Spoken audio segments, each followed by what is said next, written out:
નો પ્રારંભ તારીખ 15/2/2026 રવિવારની સાંજે 5:05 થશે અને 16 તારીખે સોમવારે સાંજે 5:34 સુધી ચૌદશ રહેશે.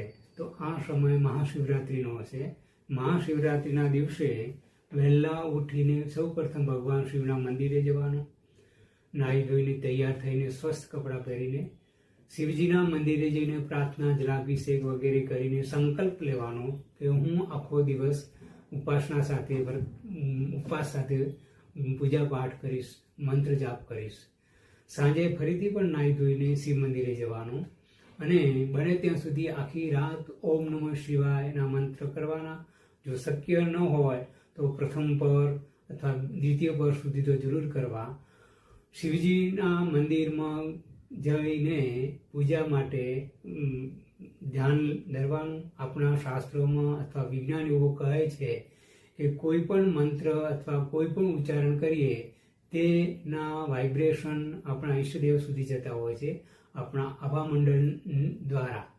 તો પ્રાર્થના આપણે કોઈ પણ જગ્યાએ બેસીને કરીએ તો એ પ્રાર્થનાના વાઇબ્રેશન આપણા ઈષ્ટદેવ સુધી ખૂબ જ તીવ્ર ગતિએ જતા હોય છે અને પાછા એ જ જગ્યાએ આવતા હોય છે. એટલે માટે ત્યાં બેસી રહેવું 5-10 મિનિટ બહુ જરૂરી છે. તો શિવજીની ઉપાસના, ધ્યાન, મંત્ર, ઓમ નમઃ શિવાયના જાપ, જળાભિષેક, દૂધથી, દહીંથી, મધથી, બીલીપત્ર ચડાવવાના. ભગવાન શિવના શિવલિંગ ઉપર બીલીપત્રની સાથે ધતુરાના પાન પણ ચડાવવાના અને ભાંગનો લેપ કરવાનો. શિવજીને ભાંગના લેપનું ખૂબ જ મહત્વ છે. તેના સેવન કરવા કરતાં તેનો લેપ કરવો ઘણો જ મહત્વનું બતાવવામાં આવ્યું છે શાસ્ત્રોમાં.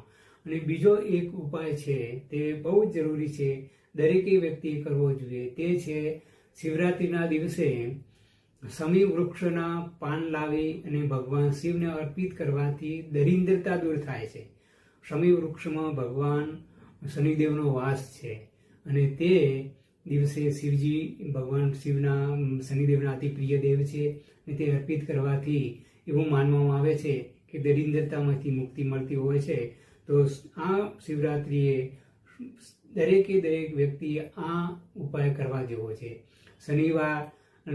શનિદેવની કૃપા અથવા જેને શનિની પનોતી હોય, શનિથી પીડિત હોય, શનિની દશા ચાલતી હોય, કોઈને કોઈ રીતે શનિના પ્રભાવમાં આવેલી વ્યક્તિએ આ શિવરાત્રિએ શમી વૃક્ષને લાવીને શમી વૃક્ષના પાન લાવીને સ્વચ્છ કરીને ભગવાન શિવને અર્પિત કરવાના છે. અને સાથે